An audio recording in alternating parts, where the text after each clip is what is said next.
look more round on camera. My head looks more like a pizza. Hey everybody, it's Mickey. Hey. And Shakeem. Welcome back to our YouTube page. Today we are going to be doing a different kind of video, more serious, more like a marriage kind of thing, or about kids we don't have, about when we would have kids. So yeah, so the first question is, what do you think the role should be if the husband works and a mom stays at home with the kids? Should there be a spending allowance?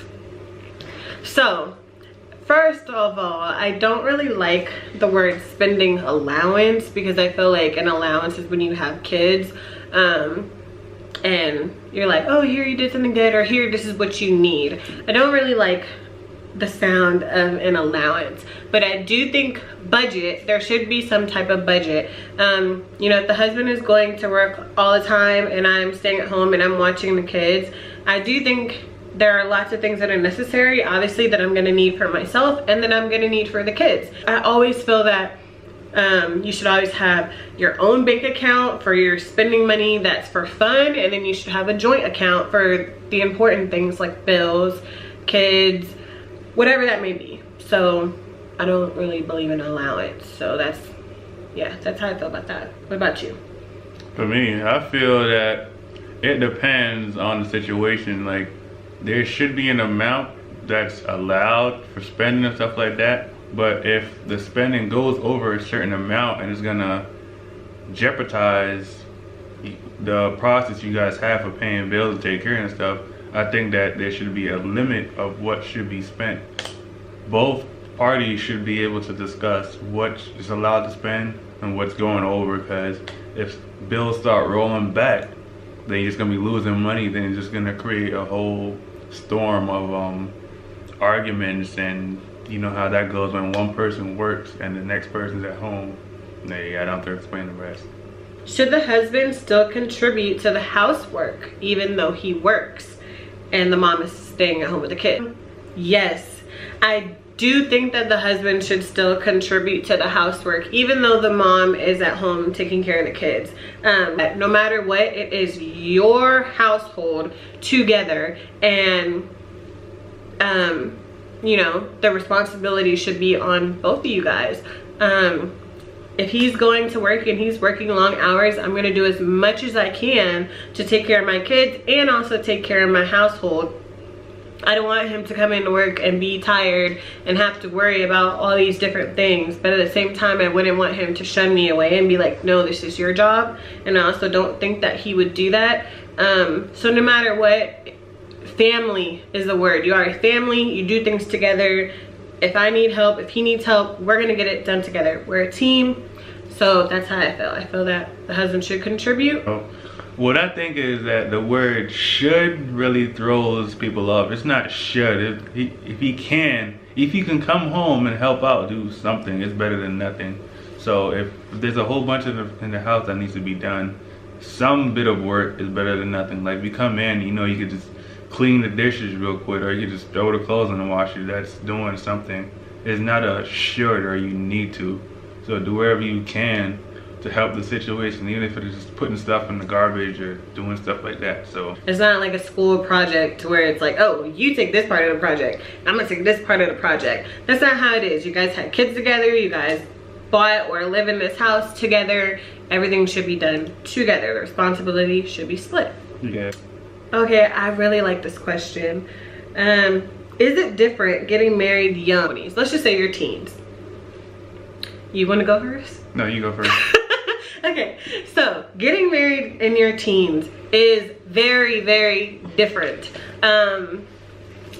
We got married really young, and we got married really fast. So we were both in Korea, and Shakeem, you were 18? 18 or 19? 19? He was 19 and I was 19, about to turn 20. So, right? Yeah, 19, about to turn 20. So we were teenagers. There was a point when we would argue almost every single day, like every single day. And this is at the point where we still should have been in a honeymoon phase. And it's just because us personally, we had to deal with a lot, like being overseas and stuff like that. But even still in general, I feel like it was hard because when you're that young, you're still growing and you're still finding out who you are, because you don't really know who you are. You know, you're still trying to figure out what do you like, what do you not like, what do you want to be, you know, how do you want to go about things in life. And when you're still trying to figure out who you are while being in a marriage and growing, that can add a lot of stress. You know, you're not sure of yourself, and then you're bringing someone into that space. So that was hard for us for a long time. And, you know, we argued a lot, and then it just came to communication. Just really learning how to communicate with each other, finding out what we do and don't like, and just really, like I said, working as a team. And now that we are a little bit older, like I'm 22, about to be 23, and he's 22, we have figured out. You're 23. Oh my god.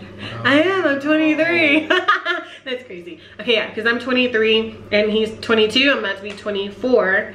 Damn, that's crazy. We just know who we are now. Like, you know, I'm sure we're still gonna change and we're still gonna grow because we are still young, but at this point in our lives, we are bonded together, and it's more like kind of like we're almost one person. Like, what do you think? I talk a lot. Yeah, you're just ranting on. So my thing is that the first and foremost important thing, the beard. No, the first and foremost is you gotta have patience. Patience is important. Cause I'm crazy. Pick and choose your battles. There's little things you can let go. It's gonna keep coming back around. Then you know for the next time, this is what happened. So you can go down the same road. This is your advice about getting married young? Yeah. So okay. You gotta pick and choose your battles. Just some stuff you don't want to talk about because you know it's gonna bring up issues. So you bring it up at the right time. You don't just say, hey, how come? You don't do the how come, this and that. So, and the next thing is you have to be mature. If you're not mature enough, you're not gonna last, because maturity plays a key role when you're married young. So if you're still like young and you like to do all that, so if you like to waste time, you like to, I was gonna get into that, like partying, buy a whole bunch of stuff you don't need, and you're still trying to be flashy, still trying to impress people and stuff like that, it won't last. So my thing is that you got to be strong-minded and you have to be mature. You have to know where you want to go, where you want to be, and you got to pretty much stick to it. You can't be both because your mind is not going to be right. So that's the two important things that you really need. Can I ask you? Okay, so the next question, I'll keep it short. So how do we know that our love was permanent? Because when you're young, you know, when you're young, you're in high school or whatever, you think, oh, this love's gonna last forever. I love this person, blah, blah, blah. I knew that our love was permanent. It sounds so cliche. From the, before we started dating. So I remember I had went through some things.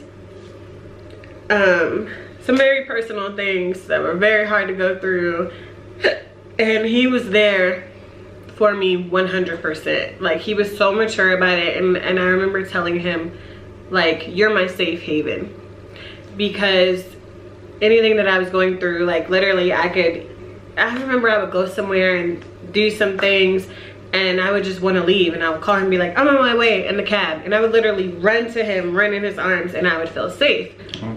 So my answer is gonna be that when you're looking for love, you don't really look on the outside of a person. You gotta look on the inside. You gotta get a feel for their intentions and what are they about. You need to know what kind of person they are, because that's really important. You don't want to get a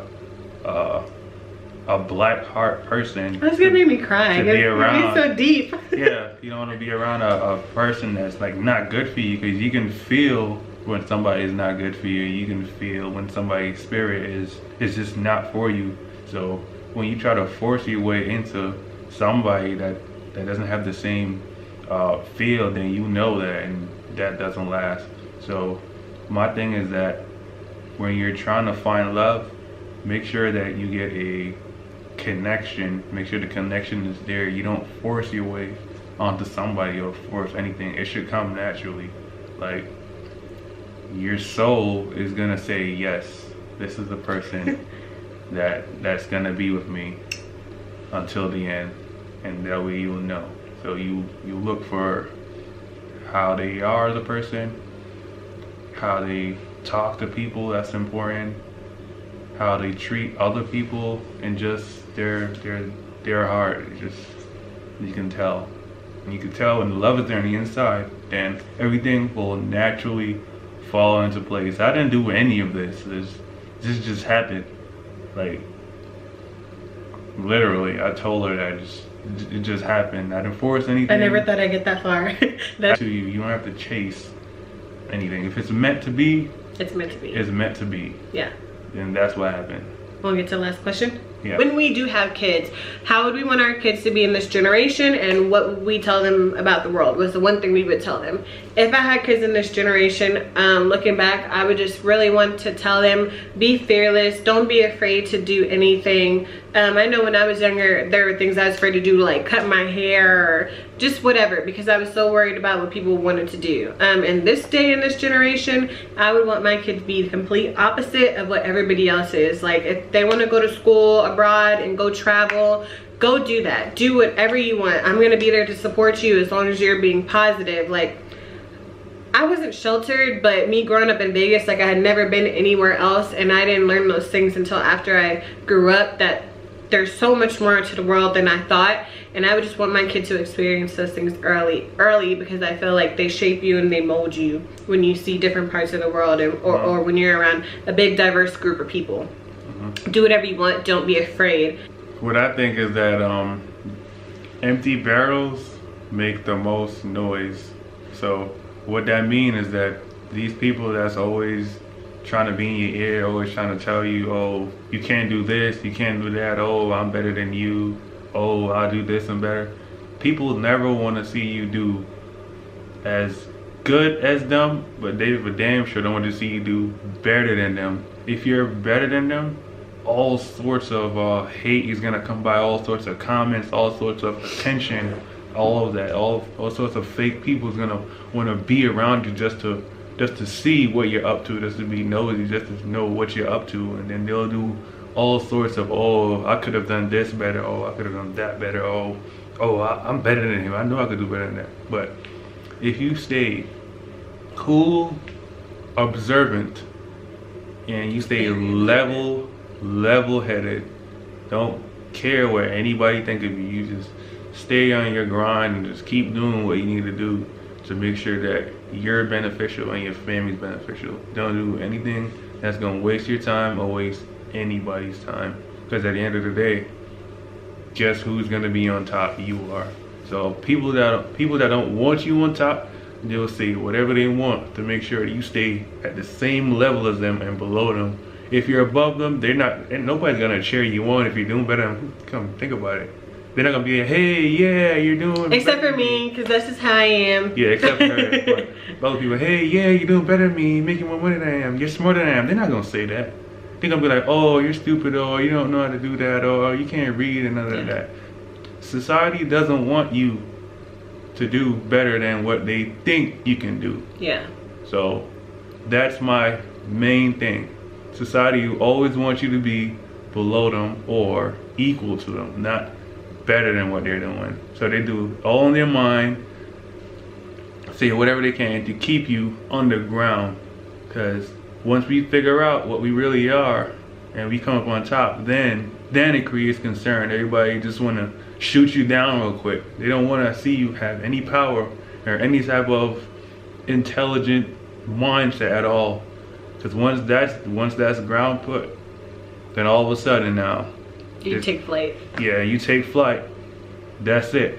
But once you get a mindset of just do you and just keep on what you need to do to make sure you're beneficial and everybody in your legacy is beneficial, then that's great. Don't let nobody tell you you can't do something. You just keep working. Okay, Mom. Yeah, what do you mean? He ready to have a conversation with his kids. Yeah.